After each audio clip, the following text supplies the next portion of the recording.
Okay, so this gasket was on like this. Now that we're outside, I'm sorry I'm in the shadow too of the sun. Anyways, you can see this would have been the block side. It would come off, and you see this material is coming off. This is coolant, this is oil. You see how that right in between there? That is the only thing keeping that oil and coolant. When I mentioned milkshake, that oil and water will go together there. But because this is coming off, somewhere in here we'll find a spot that was allowing it to come into the combustion chamber, because this is that back cylinder when it's in the car. Anyways, this is what allow that to come in. That's what the problem is with these gaskets. They only last so long. So that's the way that is. And this is what I was saying about a single layer. We're going to get a multi-layer gasket, and then I'll show you how to do the copper spray. When you look at the engine itself,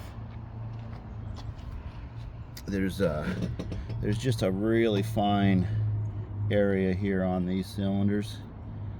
Anyways, we're going to take the bolts out, leaving them in their location, and then we'll clean all that with a scrub pad SOS. You don't want to use any files or any power tools or anything like that. A razor blade, real flat. You want to maintain the flatness. This engine wasn't overheated, so they don't need to be milled or anything. We look at the other gasket. Same thing. I've taken it off just so you can see, and it's starting to delaminate and come apart too. It just didn't yet, but it was going to. So yeah, we'll get a couple of cans of brake clean and a vacuum cleaner and clean all that up. New gaskets, probably 300 bucks worth of materials at the store, and we'll put her back together and that car will be good to go. Okay, so we've got the engine out here. I've cleaned it down. Almost all that stuff has come off. You can't feel it with your finger. There's always a line. I've got the heads over there cleared. All that goo it's setting in is the oil, the brake cleaner, the coolant. I didn't want to go crazy and clean all the oil off the rockers or lifters or valve train or nothing. New gasket. This is what I was talking about with a multi-layer gasket versus the other single layer gasket. They had a whole kit for us at the store. It was the best way to do it today, so we bought a whole kit, which gave us a bunch of gaskets we don't need, but it is for this job. So if you're going to do this job yourself, you can get that kit and it'll have everything you need. This is the copper spray I was talking about. I put this on there just to ensure that I have a little bit extra, because I am doing this in the backyard. I try to give myself any extra advantage. This is like 10 bucks for the copper. It'll do several jobs. I've test fit this gasket prior, just, I don't know if you saw it in the film.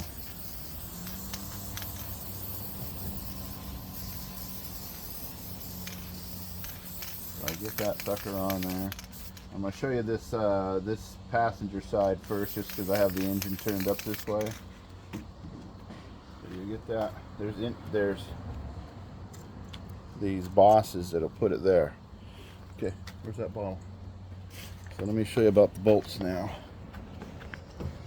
Look at that breaker bar and the impact gun and all that. That 14 millimeter, John. So you want to have some oil ready. Apple cider, 'tis the season. Yeah, go ahead and drink it. This is my passenger's head right here. And when I said earlier about having the bolts all in the same spot, because they're machined to the thread, right? So let's get around to this way.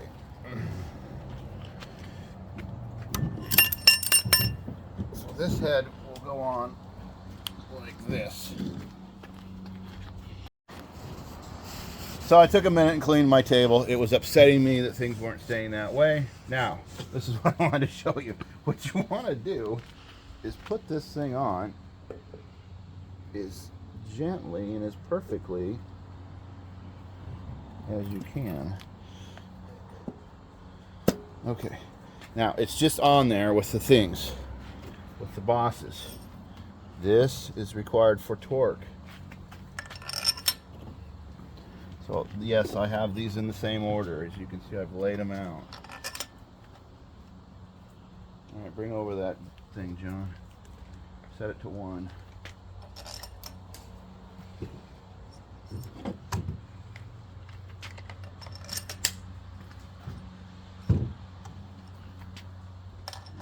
because these things are 9 miles long. I'm using this on setting 1 just to run them in.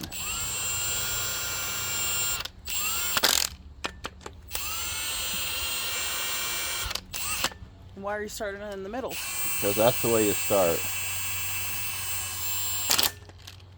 Is it your theory that it pushes any bubbles or anything out of the gasket? Yeah, you're right. It is. That. I was like, tell the people why, because it makes sense when you say It's why called you do a torque sequence, and you start in the middle and you push your way out. Did you see I have 0 torque on those now? So let me go get my torque wrench, and I'll go ahead and finish this side, and then we'll do the other one. All right, my torque wrench. I bought this in 1990 or 91 to do something with something. It was a cheapie at the store, like $30. Anyways, foot-pounds right here. You always 0 it back out. So there's a 0. So now let's run that up. So there was 10. So there's 20. I'm going to 65, so I divide that into 3, and that gives me 20, 40. So I might go 45 and then 65. And this is pounds? Pounds. So I'm gonna go 25 on this first one just to set it good. And I gotta use. Why do you divide it? Because it's in sequences of 3. If you smash down one side, it's gonna kink it in there, right? You want to have it down. So, okay, instead of making it click on that, I'm gonna draw them all up. I can feel, okay, that's about that tight. That's about that tight. That's about that tight. That's about that tight. And that's about that tight. And then you start over. So now I'm still drawing it up to the 25, but I haven't gotten there yet. The oil's in there as the lubricant so that you get a proper torquing. Otherwise you're got a steel bolt. Oh, I heard it click. Okay, so that one's up to draw. That one's not quite yet. That one is. So now it's less of a click you can hear. It's almost like you feel it better than you hear it. yeah. Which is important to the person with the tool. And now I come back. See, ideally I'd put both heads on, do this side to this side, but I don't have to change the wrench, but it's not going to matter. So I'm at 25. There's 35. There's 40. 45 is what it should be. Is that what it says there? Yes. It might be a little over 45. Might be a little closer to 50. But... Well, the thing is off. That's why I use the counter. It's made in Taiwan in the 1990s. That was good quality then. It's your good quality one now. Yeah. He has another one, and he asked me where this one was, and I said, I only know where your crappy one is. I don't know if that one's crappy. I just know it's been down in the hammers for a while. That's true. It sits in the lower section where we just throw all the hammers back in, so it's probably not the better one right now. No, they could be calibrated, but this is a cheap one, so I probably won't cheap it. See, it hasn't clicked yet. I'm still drawing up on this. Sneaking up on it, they call it. I'm sneaking up on my torque value. And John's doing the important part. Yeah, well, anything on wheels, it's going to roll away. I always think it's funny that these stands don't have locking wheels. Okay, so I got one to click there. Maybe the fancier ones. There's another one to click. There's another one to click. There's another one to click. See if this one will. There it goes. So now we're all at 45 pounds.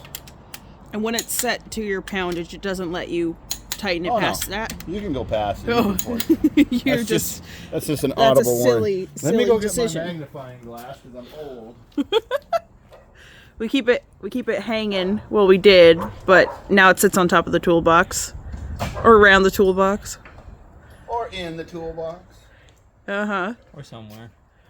It doesn't have a hole to hang it though. If you're a young person, don't get old. If you're an old person, I'm sorry. Invest in a magnifying glass. Okay. So see, that's just over 50 according to that, but I know that where it started. So now we'll add 10 to it. So I'm at the 0.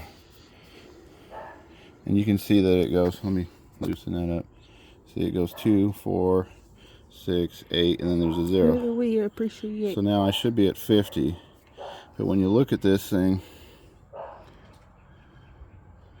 yeah, it's already just barely over the 60. So I'm going to go 5 more. So then I'd be at 65 if I'm right on the money. There's a 5. See the 4 and the 6? I'm in between there. So there's 65. I've always had good luck with these at 65. So the Subaru one says you're supposed to bring it up to 20 pounds, and then in increments of 3 you would do 90 degrees. So the wrench would turn 90 degrees, which is 3/4 of a turn. And I haven't been counting when it's first clicked, but I tell you, we're only going a little bit at a time.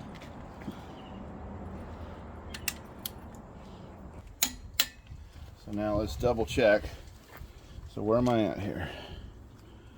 So I'm just right below that 70 line. So it should be 65 pounds. Let's take it down to 0 again. Is it all the way 0, 0? Okay, so you can see right here I'm below that 10. I don't know, you guys probably don't need the magnifying glass. No, but it helps the filming. It focuses So on you it better. see that 0 is on the 10. So it's either going to be that 0 or this 0. You see how that just disappeared onto the 10 at that 0? So that's why I say it's not exactly perfect, because if it was to line up with that, that's why I say that's the 0. So let's go. So that would be 10, 20. Let's get tight. 30. You sending him back to 45? 40. 50. I'll take that as a no. 60, and then we'll do the 5. So now let's see, does it line up at the 70 again? So it's the exact same spot. That's why I say it's a little bit off. So it's going to be within 5 pounds. So now let's double check. I know I'm not 70. I know I'm going to be 60 to 65. Click, click, click. So for those 2 or 3 of you out there who are thinking, well, if the gasket leaked, wouldn't tighter be better? No. Go with the spec. It's been engineered. At some point you could pull the threads out or you'll break a bolt. So this side here is done. So let's roll it over to the other side, John, and we'll get that gasket going. There you go. Apparently it didn't get all the way cleared because oil just hides in all the nooks and crannies. We tipped it. I didn't help tip it. And it just starts flowing. This is why we have shop cat litter. So now in theory, because my gasket is set, that oil shouldn't... Do you want me to grab the cat litter? No, we'll do that in a bit. Okay. We're not done. You think that we're not going to make a mess? Anyways, you can move those around. And we have drained the oil out of the pan already. We have turned it on its side, but this is what I was saying. There's always a chance. So if you're going to do one side, finish that side. Now that we have it at torque value, the oil shouldn't go in between the gaskets. But if you just did like I was saying, not adjust the wrench, and have I eased it up, well then it could have got oil in between it. It may not matter. Unless it's high enough up and flat, then you can work around it. Right. But So why don't we take 5 minutes and we'll get back with you after we get the mess cleaned up. Why are you cackling? Because I ran out of copper right here, and I was just complaining that this is the side that usually leaks, but I've got that area that usually leaks on that cylinder covered. This is an extra precaution anyways, probably not necessary. But do I stop now and go get a can? Last time I had to drive all over the place to get one because they were out of, out of stock or whatever. So these are the bottom bolts because I have it upside down. This is the front. So we're doing good.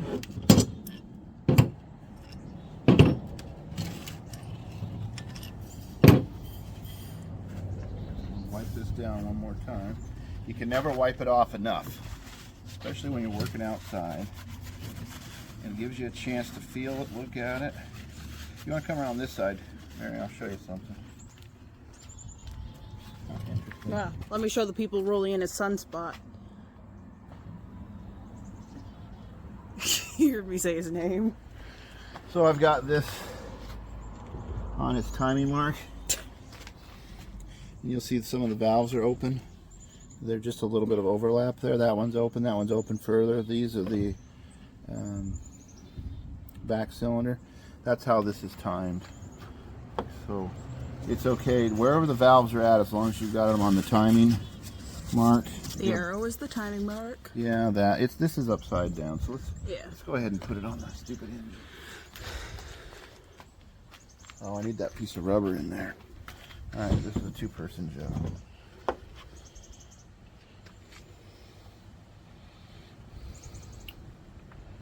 How did that go in? Here. Oh, you know how it goes in? Yeah, I watched it come off. Oh, well, anyways, like that needs to go in there because it's going to be sandwiched. Good job, Mary. I was going to lose my mind going, where does this work? Oh, so, okay, let's... You got some I'm still hoses not in the ready. way. I'm still not ready. I had said earlier on a film, and hopefully it made it in the cut, about replacing this piece. And then I went to the dang store and I didn't. So, we're going to put the head on. But before we put it in the car, we might still go spend $9. Okay, it's got to go in. Where does it go, in front of that? Yeah, it's got to go in front. See all that stuff in there?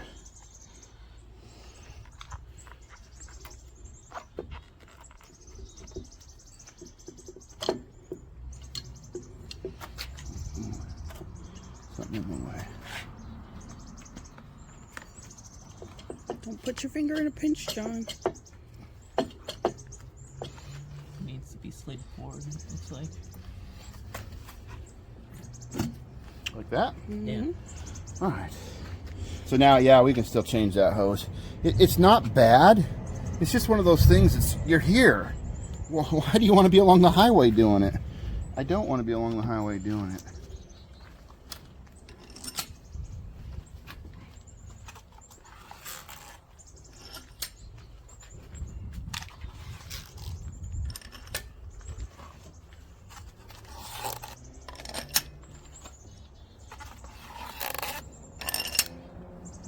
Don't use grease. Don't use Never-Seas. Just use oil. The same oil you put in the engine. Yeah, it's not going to hurt nothing, and it'll get you to where you need to be.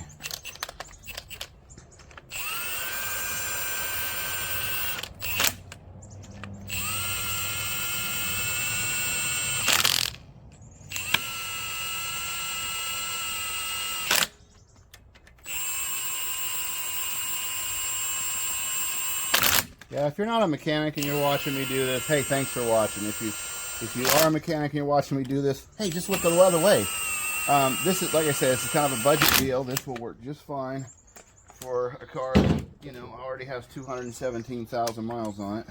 Now I got to set this down, but don't be afraid to get yourself a $300 or $400 car. Invest a couple $100. Learn how to do this. You can get away from higher insurance rates. You can get away from payments. You can get away from... if you're into image and you need a certain vehicle, great. If it's just A to B transportation, or if you're interested in driving a car for a little while, and this is what's called your sweat equity, and then you can sell that car. These are routinely $2,000 to $3,000 for a car like this. Maybe not with a dent in the side, so find the best body you can. But you don't want to get one that smells burnt. You don't want to get one that they've overheated. You don't want to get one where they put a bunch of stop seal and stuff in the radiator, because you'll find it. This was perfect. This was a deal. It's another one of those things. What'd you call it, Mary? When you put it out into the atmosphere? Oh, manifesting? Manifesting. See? Do I need to write it on your forehead? Yeah, I don't remember what it's called, but so I was... You want your magnifying glass? No, I'm going to bring it right up to 0. There it is. So that's 10, 20, and then the 5. What I was saying about the manifesting is not that I needed this car, but John did. He could use it. He had a pickup before, and we sold it one time because he was moving on with some things in his life, and now he's back, and he's like, I need a car, and we're like, yeah, you do. And when gas is expensive, especially when you're at 5 miles to the gallon. Oh, and his other truck, Yeah. It's a cool truck, but it was definitely. And it had that classic Ford steering. Yeah. She was loosey-goosey. Wander left, wander right, back in the middle. It liked right a lot. Yeah. Well, you know, that's the thing about an older vehicle. You never have the right amount of money at the right time, you know. It's hard to say how much of this will make it into the video. This is kind of boring, but if you're using it for technical advice, just remember, this is just the way I do it. So I'm at 25, 30, 35, 40, 42, 43, 45. I skipped 44. Okay. You're talking about affordable, right? Yeah. What's your cost breakdown for like your tool that you got 30 years ago, the gaskets? Yeah, okay. What would it cost to do this fix? Well, you could definitely do this At home. including the car purchase for under the amount of what the shop could do it. Now, are you going to be successful?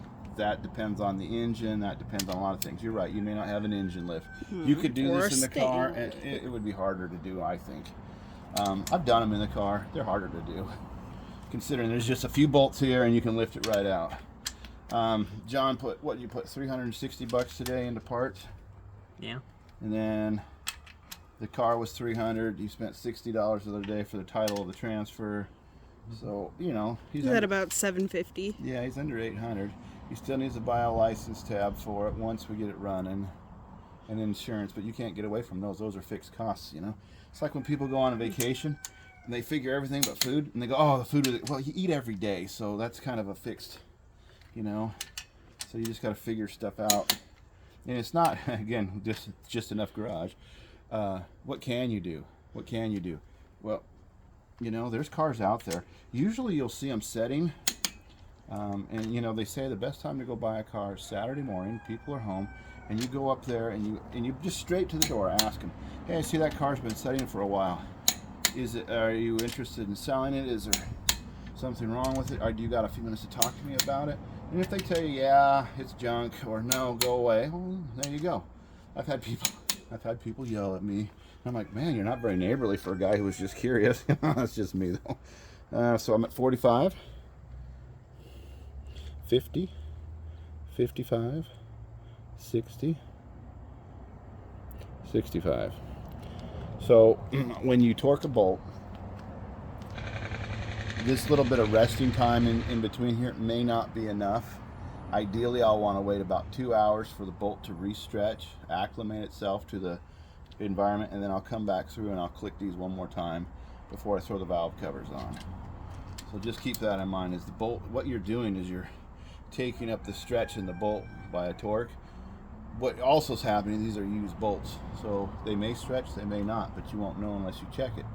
So what you want to do is the same torque wrench. You're tuning it just like you tune a string instrument. Right, there you go. The string's got to stretch, especially if they're new or they're super old. You're like, well, how much does this string stretch? It'll stay in tune for 5 minutes, right? Then, yeah.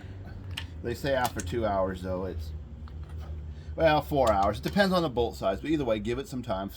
Before you put the valve covers on, come back and verify that it is not relaxed to the point of where now the torque maybe is only at 45 or 50 pounds. You'll also be able to see which ones are your problem bolts. Like, oh, these ones loosened up more than the others. They should all move some. Oh yeah, spilling the oil. Got out the cat litter. Oh yeah. We're still gonna pull the pan off the bottom of this and look at it. I don't think I have to. It had good oil pressure and everything, but we're going to, because sometimes when people are filling the oil, it would be here.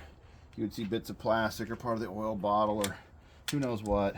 If there was a problem before with something and it ended up in the bottom of the oil pan, now's the time to get it out. Because we have rocked this left and right a few times, it may have, and then if there was any sludge, like let's say they didn't change their oil for way too long, there could be sludge buildup and the oil pickup would barely be working. And you could just take care of all of that by just inspecting it. We had quite the sludge in that scrap that we got rid of from the Suburban there you engine. go. Yeah. Did that show on the video on my Suburban? Yeah, that bottom of that thing had, what, a 3/8 of an inch of sludge? Yeah, the painting and scrap metal video. Yeah, for you guys good call, Mary. For you guys who've been watching the videos, for some reason that Suburban painting the roof has been our best video so far, and you guys can see the views, same as us, which is really awesome. We're just curious. Why? Why did that one do so much better? I would figure that people like to see them drive, but I was figuring maybe it's like the satisfying that people, you know, like the pressure washing or whatever, like people like that stuff. So I don't know, maybe it's that. Maybe it's just the algorithm picked it up. Who knows? But I don't know. Yeah. Anyways, the Suburban's still here. We're still dinking with it. Obviously, I'm busy. If I hadn't mentioned it earlier, I did take the Capri on the 532-mile drive. Did fabulous. In fact, it was so boring. All we did was enjoy the trip. You know, no drama there. what a shame. So now this one, it hasn't clicked on this setting, and I can still feel it, and it feels like you're bending a piece of noodle or spaghetti or a piece of fiber. It's flexing. Right, so I'm going to let that one set. It's tight, but it didn't click. So it could be 1 pound off, it could be 5 pounds off, and this one hasn't clicked yet. So then I better make sure there's nothing in there. And these are aluminum bolts, right? No, they're steel bolts. They just look aluminum-y with whatever they got on them. This one clicks. This one clicks. This one clicks. This one It'd be pretty silly if they were aluminum. Now watch this They'd one. strip out. Oh, there she went. I just needed to give her a little more love. Okay. So let's open the rest of our gaskets. This is what $262 buys you, I think. This is what we got in here. And this is a full engine of gaskets. No, this is well, you know what? Here's what's in it. Sure would be worth it if it were. It's got, what the hell does that say? Cylinder head. Gasket seal includes. Yeah, I'm gonna open it. Well, see, the problem you're is just gonna have to see. the problem is we got stuck because they couldn't get the valve cover gaskets. I really only needed intake, valve cover, and head gaskets, and a timing belt. The timing belt was $62 separate from this. Move the cider out of the way. Go get one of the old valve covers and gaskets. Let's make sure we actually got the right kit here. These 2.5s, Subaru's. EJ 2.5, that's the engine series number. They're varied by years, but in theory, once they make the engine, they're supposed to be interchangeable. I don't know if that's true. Yeah. But see, there's gaskets here for the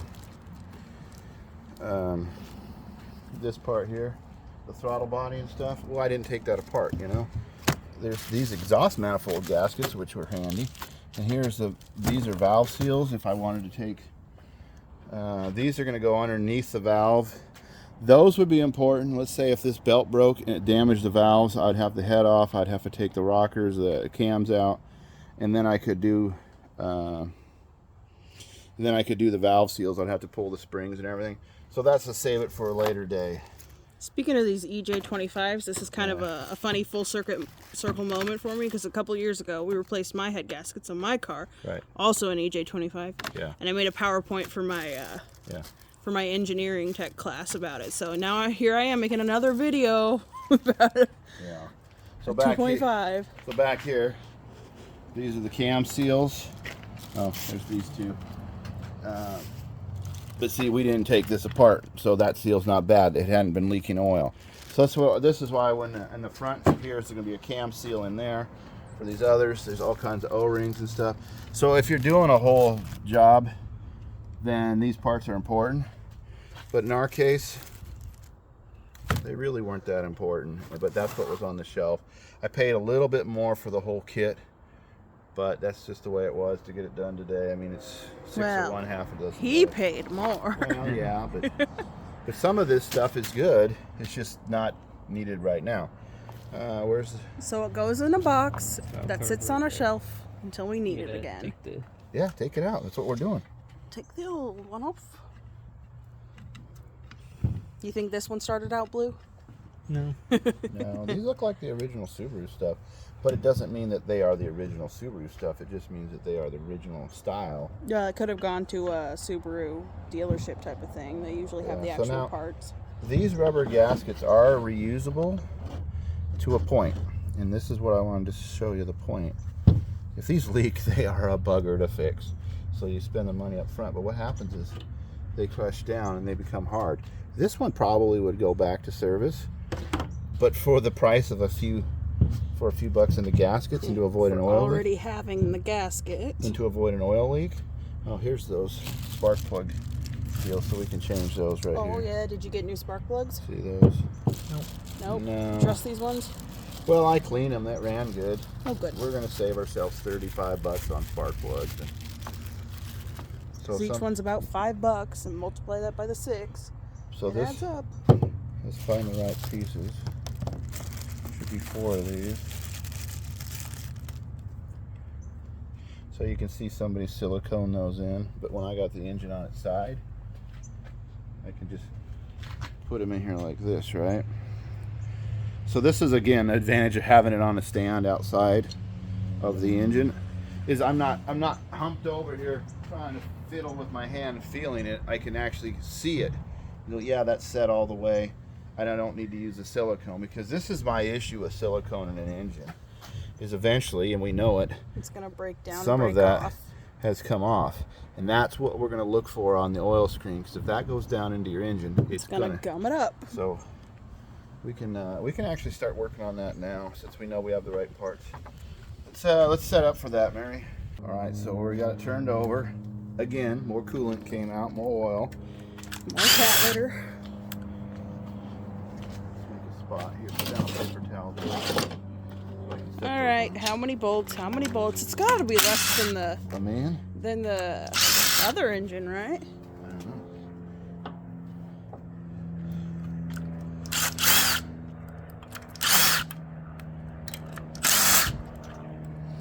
We put a new oil filter on it because, well, we had it right here, easy to do. And how much did your oil filter cost? That's $12. How often do you replace your oil filter? Every time you change your oil? Yeah, they say 3,000 to 5,000 miles. Depends on the oil. Some can go 10,000. Really, when you take the oil out, feel it. If it feels slippery, hey, that oil's still good. If it feels like it's not, time to change it. Or any grittiness or anything, if there's Or particles. just 5 miles, but yeah, if it still feels. Some oils break down quicker than others, so you know, I'm not going to tell you what oil I use, because the high mileage oil is better. This one, so this been adhesive down. No, the guy was using silicone on other things. Not a surprise.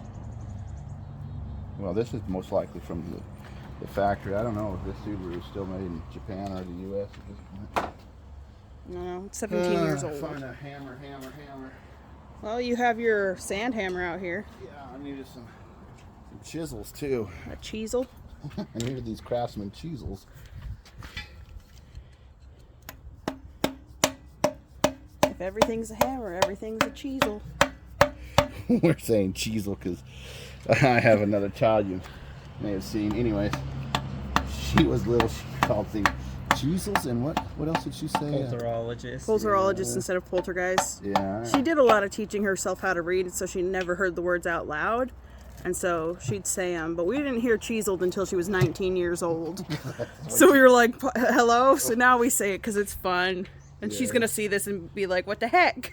Yeah, we're mocking. That's a fun sound. Her dad's Wait, it's talking, Dad. Her dad's an idiot, so she understands. Okay. All right, so inside. Not bad, Nothing bad. really in the bottom. So John, wipe it out. There is an O-ring on these right here. Don't damage that. Rip it Your off. pickup seems fine. Yeah, it Screen. looks good. We'll go ahead and pull it off, and we can blow some air and cleaner through it. There'll be another O-ring here, which I don't have. Those screws are different. Don't mix them up. It's okay. We can look back at the footage if we can't remember. Oh, I got one holding it on the side.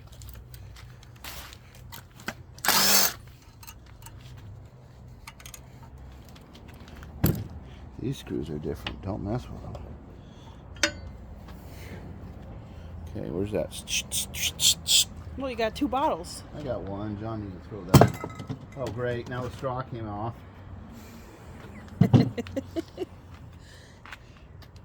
Use those fine motor skills. I can't do anything. Darian. All right, use the rag in there. I'm going to come over here to my recycling bin.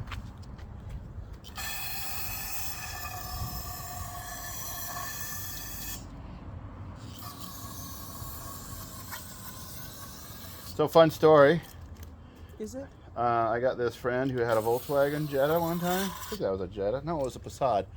Anyways, He says, I'm not getting oil pickup. And that's a problem because the timing gears are plastic, so people will work on them, but all the pieces go down to the bottom. And he says, I've been watching on this YouTube thing. If you cut a hole in the oil pan, you don't have to pull the engine and you can fix it. Darian, will you do that for me? Just take the oil pan off. You can't because you have to pull the engine. That's ridiculous. And it was, you have to pull half the car off to get to it was too expensive. So he brought it over here and I cut a hole in the bottom of it with a grinder. It was an aluminum oil pan, which I couldn't weld anyways. And this thing was full of plastic, so I cleaned it all out. This one looks good. And put it all back together. I cut a piece of metal and put some JB Weld style adhesive on it. Maybe it was just oil. Yeah, and I put a bunch of screws in it. You tap them and then thread and tap it all in. Problem solved. Now you can take it off when it happens again. Anyway, so he went to sell the car. He drove it like that for a while. Then he went to sell the car and it went to a mechanic. And he went with the lady who was buying the car. And the guy goes, what the heck? He says, I've heard about this. But I've never seen anyone do it. He says, you really did it. Yeah. And worked for a while for me. It worked forever. Anyways, the mechanic said to the lady, she says, hey, this car has all of its problems fixed. You're good to go. She goes, what about that leak? He goes, it ain't going to leak. Look at all those screws in there and all that. He says, you're good to go. He says, I'm going to do this next time. That's a good mechanic. Yeah. Didn't shun you for the nonsense. Well, the very worst, you would have to pull the engine and just get a new oil pan. But, you know, but I was like, he's telling me about that laughing. I'm like, no kidding. I didn't hardly make no money helping him, you know, which is cool. I mean, it's not like you're getting rich doing this in the backyard, but yeah, he's like, man, it runs good. It just has the oil light come on when it's revved up because it's not drawing enough oil. So because the filter's filled with plastic. Yeah, that's what it was. Well, not filter, but pickup. Yeah, and it was never going to come out of there. Well, he didn't take it out on the back roads and try to shake it loose? You can't. It's jammed in there. All right, so now, because I trust these, but I verify. Yeah, so then you can feel those snug right up. So this is where you'd want to get that razor blade in here. Get rid of all of this. This is factory. They just silicone these on. It's a good thing Mary wears her glasses. Yeah. You can get that right out of there. I think we've shown this before where it's a little snow plow. Just work your way along. Yeah, with the same one with that 3/4 inch of just snake oil in the bottom. What were we working on there? We were just disassembling the old engine, the one that came out of the Suburban, to scrap it. But you got to take off the oil pan anyways. But we took off the oil pan and used a patch of it for a rusted out panel. Yeah, I put that there and then I'll sweep it up later. Give me something to do when I get the cat later. Oh, yeah? Yeah. John, I don't think we have any RTV, oil RTV. So there's a different RTVs. And What's RTV? I don't know. Okay. Room temperature vulcanization, I've heard that. I don't know. It's whatever. It's glue. Okay. Anyways, the RTV, there's some for oil. And this is oil, so we'll get the oil one. There's a blue one, there's an orange one, there's a copper one, there's a black one, and then there's a gray one for oil. And we'll get the gray one for oil. Thanks to the Biden economics, I'm sure that'll be more expensive than it's worth too. This was a step that turned out to be not necessary and created more time and effort than it was worth.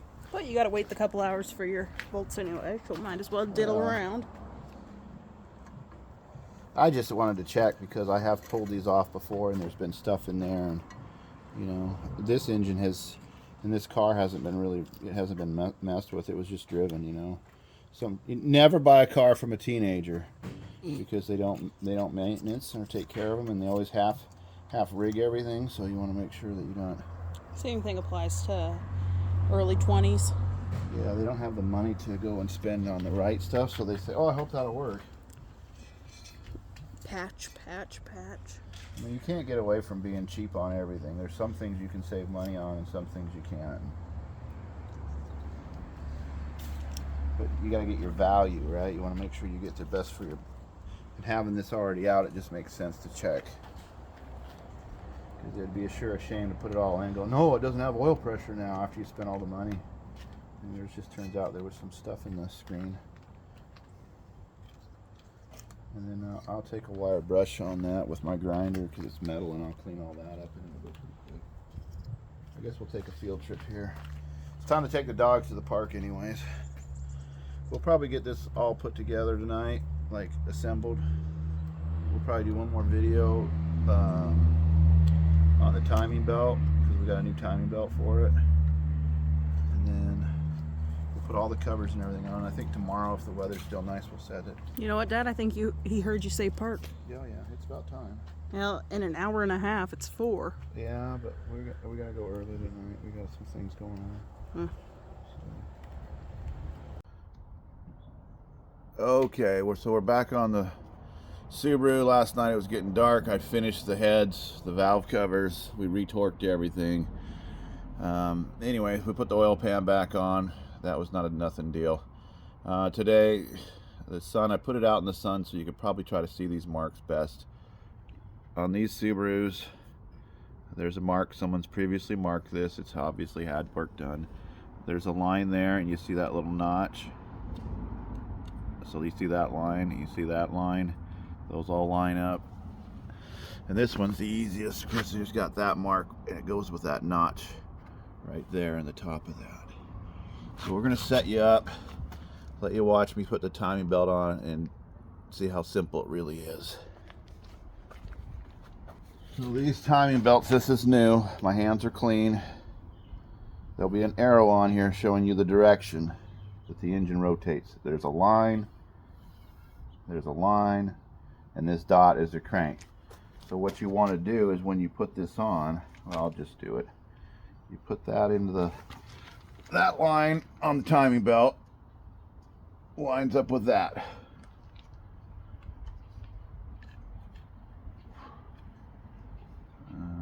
This one, there we go. You want to hold that there, John? Put your finger right like that. This one, I don't know if you guys can see how he's got that. See how this one's lined up here. This one will go under here. I got this pulley loose on purpose. Sometimes you need to, what you end up doing is taking these pulleys out, putting it into its spot.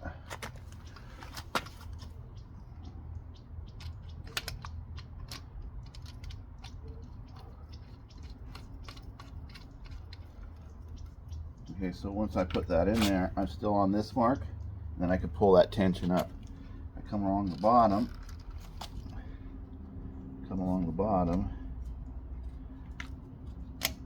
and this one here, you gotta take this one off too.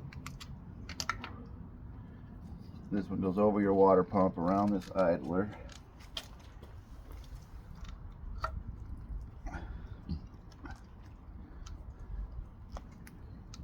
You don't want to use any tools or anything, you just want to make sure it's down in.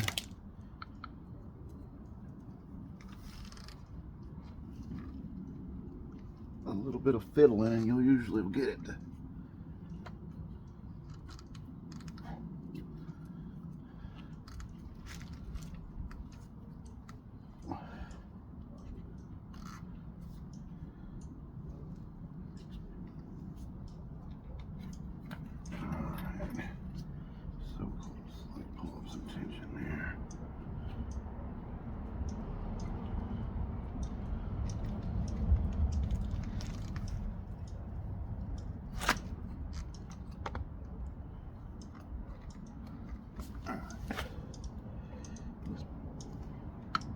That way just for that little bit of movement. Okay, so you saw what I did. I just pulled the tension that way. It's because we have our line. We can do, now when I put all these on, this one will go back under here. It pulls up that tension.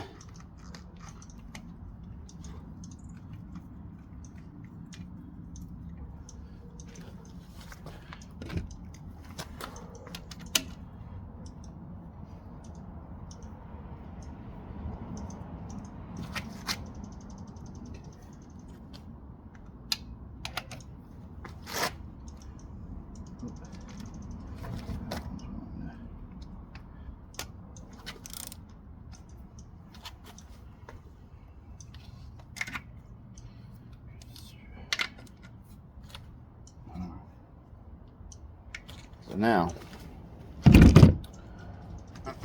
to double check,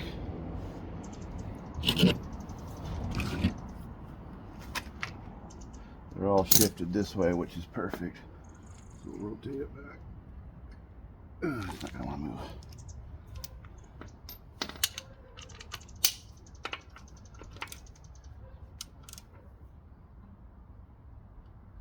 So I'm on the money there, on the money here, on the money here. So let's take a look. Sorry about the shadows. So you can see that line. That's lined up with the there. We talked about this one. See how that line is lined up there. And this one's lined up there. Now I haven't pulled the pin on this. I've reset that. So what I'll do is I'll go ahead and pull the pin. Now that's the tensioner, right? So that's putting the tension on.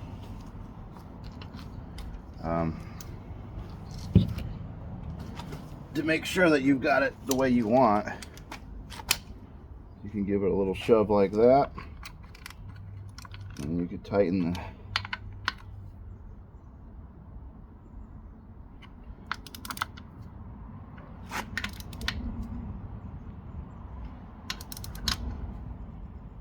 Now you say, well, how do I know I've got it 100%? Well, you check it.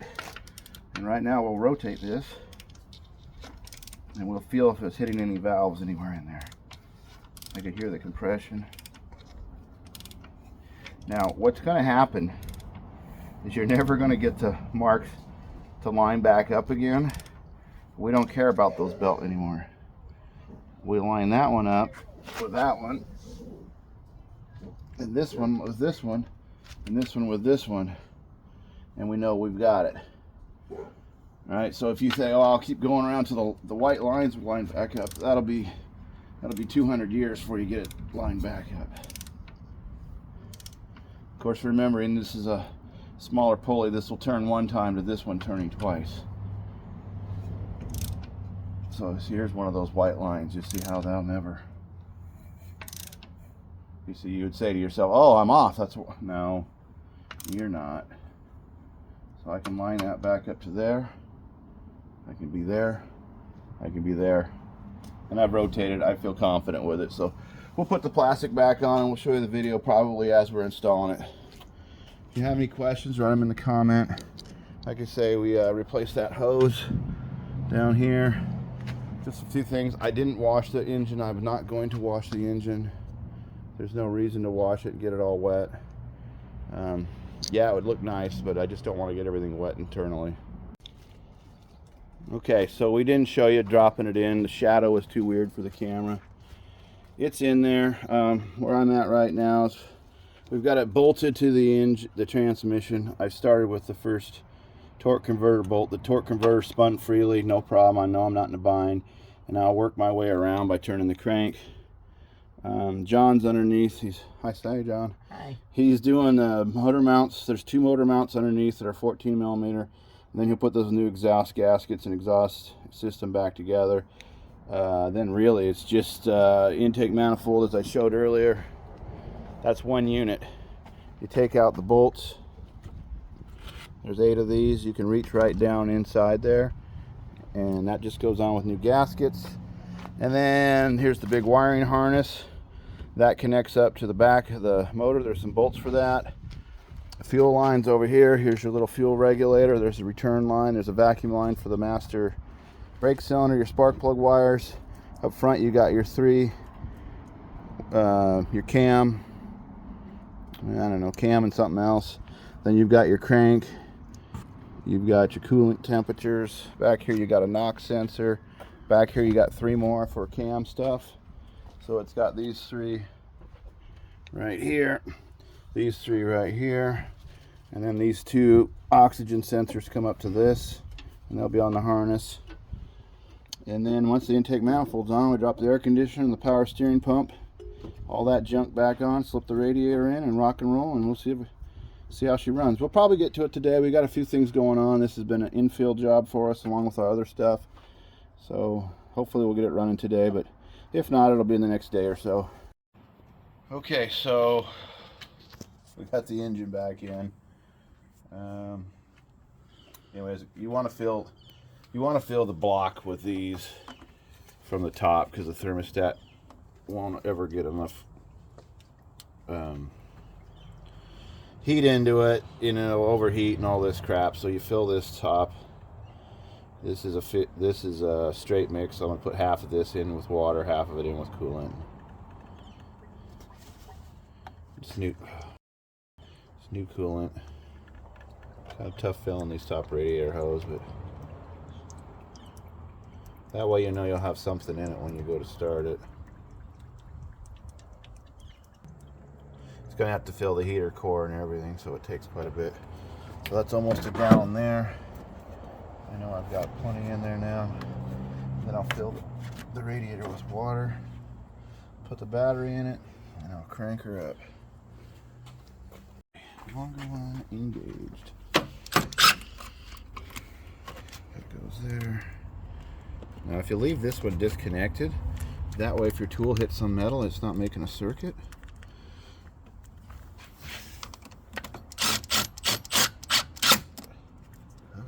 No, it's keeping your socket now. Because now if I hit metal, it's ground to ground, it won't matter. Well, it made a spark. That's a good sign. Something's turned on. Is the key turned in the ignition? Oh, I don't The know. accessory or something?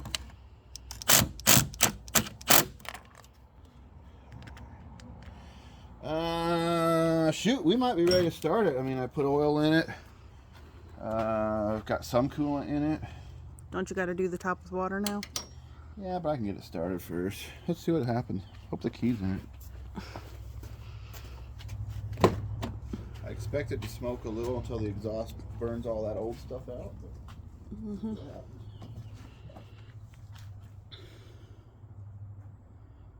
there's no key. John wandered off with the tool. Damn kid thought somebody was going to steal the engine. There's no key. There's no engine. No one's going to steal it. No matter what happens, you keep filming. Catches fire, it blows up, you keep filming. I'll step away probably though.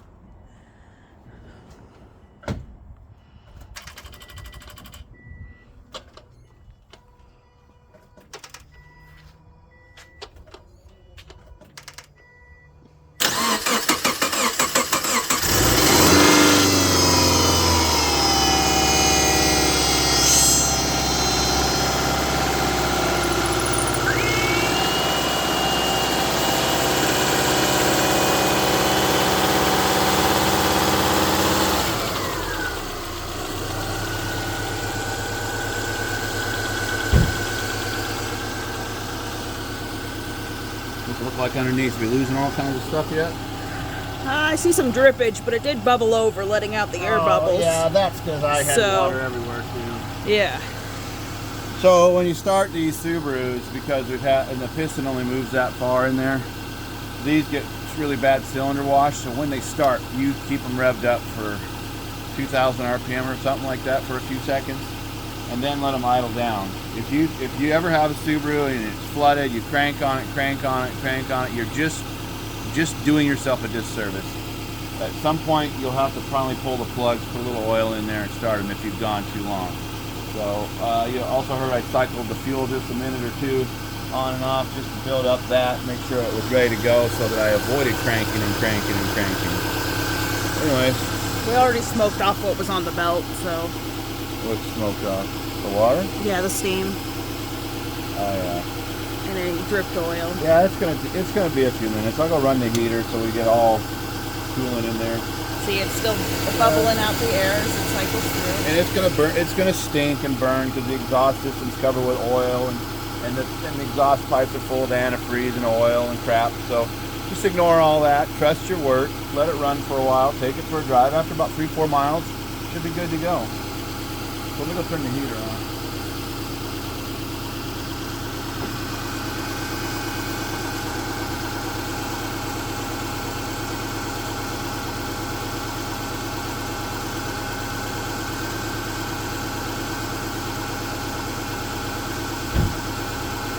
I had misspoke earlier when I said around $300. We did the tally in to closer to 400.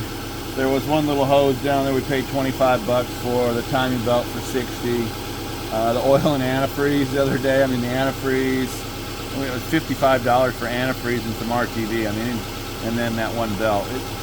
Things are getting out of hand, so obviously this is why you want to do a budget car. There was a lot more we could have done with this. It does need 2 axles in the front. The rubber boots are destroyed, so that will come with time. Yeah, you can see that bubble still bubbling out. It was holding surface, you know, pressure. Yeah, when the thermostat opens, you'll see it go down. But that's why I wanted to put that coolant in first. I know I have at least a gallon in the block, and so we just let it do its thing.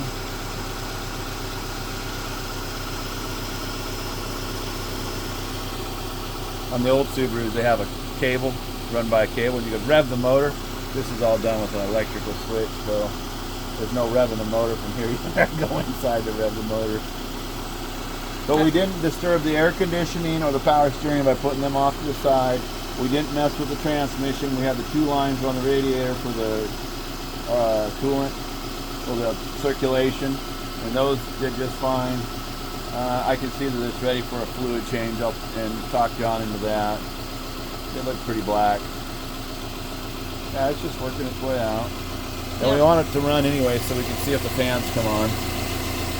I think we'll just spend some time with this, and then the next time you see it, we'll take it for a drive. Just, you know, around the block kind of thing. We still don't have the license plates or insurance on it yet, but that's coming. John's getting himself organized, so we'll take it for a ride. And otherwise, this car's pretty much done unless there's some huge failure. Otherwise, it's kind of a short video this week, but like I said, this is just my life. We're hoping to get back on the Suburban for the electrical stuff. Mary's got a friend we're supposed to go meet. I still got to go see my buddy with his 57 Chevy. At this point, when you've seen this video, you've probably already watched our Capri trip over the mountain. And I think we still got the Summer Inn motorhome, not the motorhome race, but the times, 0 to 60 times. And I still have one more little video I'm going to try to do, and then we'll see what happens. Hopefully. You also have your M38 transfer case and stuff. Oh yeah, I got footage for that. Yeah, okay, so let's talk about the M38 real quick. Sorry, the video is going to go a second longer. I took it up a really cool mountain trip, and on the way down, one of the gears had fallen out of the transfer case. I wasn't able to fix it on the trail, but it was okay. A guy gave me a ride down to my rig. I towed it home, which I had towed it there. Anyways, it was supposed to go with me to the motorhome race and stuff. It didn't happen. We put it back together, but we've got an oil leak, so we have to address that. It probably is an hour's worth of work just to solve that. Anyways, for winter, I want to take that 53 Ford, finish it up, and then we're going to take it on an off-road adventure. About an hour from us, there's an off-road park, and I think we'll have a great time up there. So, anyways, we'll give you an update on this car. It's the last driving video. We'll probably not talk a whole lot, just drive it around.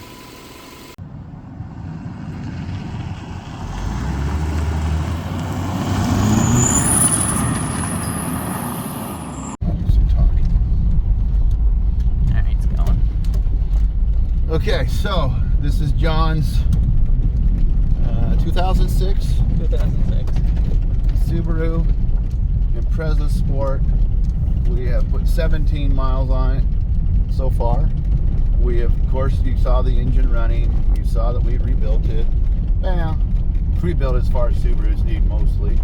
The head gaskets, valve cover gaskets, timing belt, air conditioner works, car's cool. It's all-wheel drive. We're going to go up this mountain road. You can show them the road, John.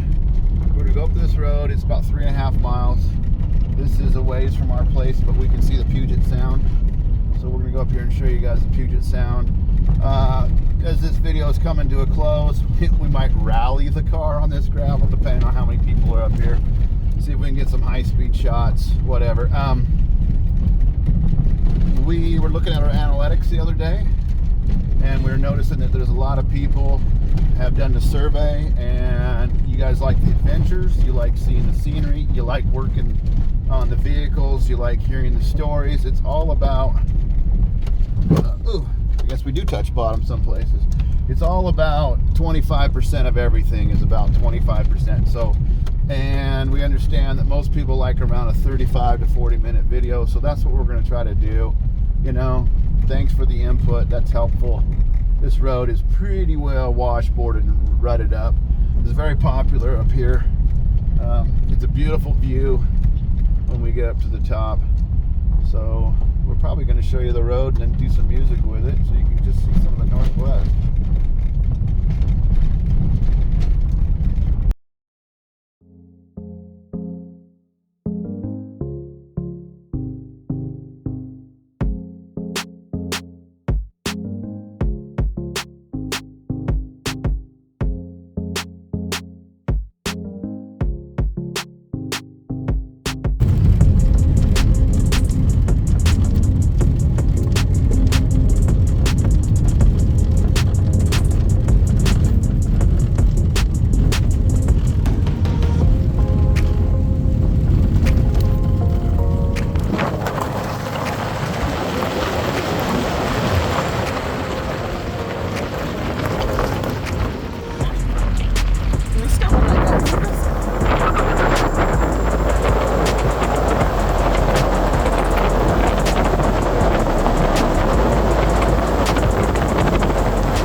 Probably what, 35, 40 minutes from our house. We don't come down here very often.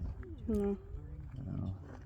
You see the one tiny rock sticking out? I guess it's not tiny, but the one rock sticking out of the water down there. Let's go get a view the other way and you can see the flatlands. Now I understand that this flatland area was put in by the Dutch at some point and they flooded. Well, they made this farmland by putting up some stuff. So some of this land you can see over here. I don't know, point your cameras.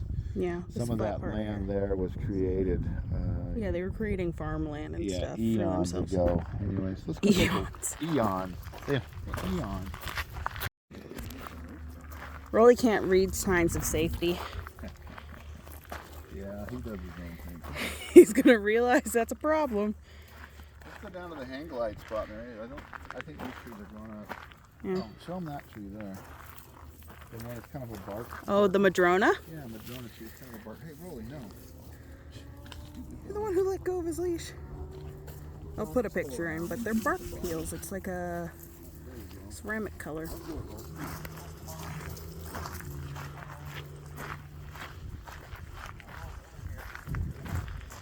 John, take Sophie so he can get him easier.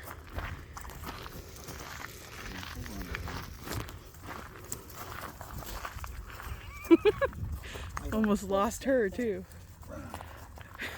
Little demon.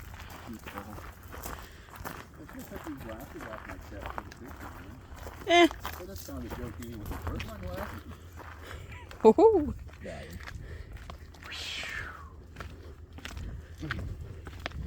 You still filming? Oh yeah. All right, so this down here is an area that has been built up over the years for approved hang gliding. It's at your own risk. People will put up their hang gliders here. And then, I don't know if you're supposed to run or if they get a shove. It takes forever to watch somebody set one of those up and go. Well, the hang gliders less so. With the chutes, they take longer because they have to stretch it all out and then fold it in every single time. Anyways, you set up there at the viewing area and you think, yeah, I'm going to do that. I'm going to get Brett. No. Nope, not me. No way. Not me. Anyways, we can see down here. Well, you can't see, but there's an orange windsock down there where they land. Which it doesn't seem that far away, but to drive down there, you got to go all the way around the mountain and stuff, and it takes a while. Here's the wind. Yeah, here's a wind at the top of the tree. Yeah. Wonder who put that up. Somebody brave. Anyways, yeah, here it is. So you can see there's a road down there that meanders. The I-5 corridor is way and over the there. tracks. The railroad tracks come through. It's a very nice area. You know. And you can see the harsh lines from when they did the fill. Yeah, you can see there is a refinery way down there. You can see the smoke trails. You can see there's a road that goes to that one island you can get onto. That was part of what they were talking about when they built this. They filled this area. I don't know. Oh yeah, it's not smoke, it's steam. They created somehow, you can kind of see the dikes walls down there and that stuff, and then they pump that out or something like that. I read a sign on it once. Yeah, because this was all marshy swamp. Right, and I mean, they did that stuff wetland 200 years ago. I don't know. State of Washington, 1889, and it was pre that, you know. So, anyways, you can see way down No, you the can see water the continuing peninsula. going. Yeah, you can see that. It's a beautiful day today, just absolutely beautiful. And then these are the Cascades. They come all the way up Right. to where we are, and if you zoom past them, you can see more of the Cascades. Yeah, so There's kind of a valley in between two sections way of it. down there, about where those, not this first range, not the second, but about that third range. If you've watched the video on the, well, you would have already watched it the time this comes out, on the Capri when we go over to the other side of Washington, the east side of Washington. One of the passes comes out miles away, but down there, and we came through that mountain range, and that's part of the Cascades. So we're kind of nestled in this area where there's mountains on kind of all around, really. Yeah. There you are. Go get her, Rolly. Yeah, you can go down the mountain. Yeah, you can go down the mountain, kiddo. Oh yeah, she would beat anybody with a parachute or paraglider. Yeah, there you go. Go down the mountain. What do you guys smell? Been a dog here before? I'm not going down there. Can you imagine hiking back up from here?